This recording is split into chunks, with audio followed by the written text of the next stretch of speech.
Di sebuah hutan yang lebat, hiduplah seorang ibu yang bernama Deang Sumbi dan anaknya yang bernama Sang Kuryang.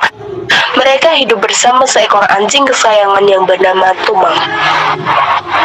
Suatu hari, Deang Sumbi ingin makan.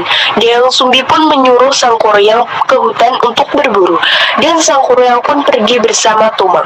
Sayangnya, di hutan sedang tidak ada menjangan.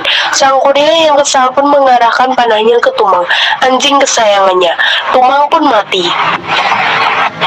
Sang Kuryang kemudian berbohong kepada ibunya bahwa hati yang dibawanya pulang adalah hati menjangan. Deang Sumbi yang semula tidak curiga mendadak merasa aneh karena tidak mendapati Tumang bersama Sang Kuryang. "Di manakah Tumang yang tadi pergi ke hutan bersamamu?" tanya Deang Sumbi. Sang Kuryang kaget dan bingung, tapi ia tidak dapat berbohong lagi.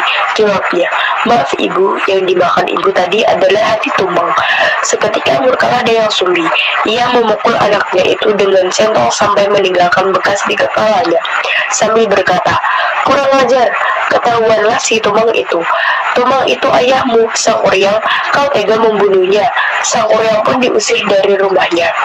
Sang Kuryang kemudian berkelana keliling dunia mencari ilmu dan mulai bertumbuh menjadi laki-laki dewasa. Ia juga mengganti namanya menjadi Jaka. Bertahun-tahun kemudian, mampirlah ia ke hutan masa kecilnya. Ia ingin mampir untuk meminta minum kepada pemilik salah satu pondok yang ada di sana. "Bolehkah saya meminta minum? Saya pengelana yang baru tiba dari pengembaraan yang jauh," pinta Sang Kuryang kepada seorang perempuan pemilik pondok. Deang Sumbi yang masih awet muda karena kesaktiannya menerima tamunya dengan sukacita. "Silakan masuk Ki Anak, kalau boleh tahu siapakah nama Ki Anak?" Deang Sumbi bertanya. "Nama saya Jaka," jawabnya. Saat itu, keduanya belum sadar bahwa mereka adalah ibu dan anak yang terpisah sekian lama. Mereka pun semakin dekat. Suatu hari, Sang Kuryang hendak melamar Deang Sumbi. Ketika Sang Kuryang sedang bekerja, Deang Sumbi tak sengaja melihat sebuah tanda bekas luka di kepala Jaka. Deang Sumbi pun terkejut karena sadar bahwa Jaka adalah Sang Kuryang, anak kandungnya. Demi tidak terjadi hal yang tidak diinginkan, Deang Sumbi mengajukan usul sebagai syarat lamaran. "Aku ingin kamu membuatkan danau dan perahu dalam satu malam." Dengan kesaktiannya, Sang Kuryang pun menyanggupi permintaan Deang Sumbi. Ia mengerahkan banyak jin untuk membuatkan danau dan perahu supaya selesai dalam satu malam. Deang Sumbi pun gelisah.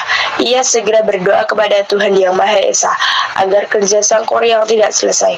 Tuhan pun mendengar doanya.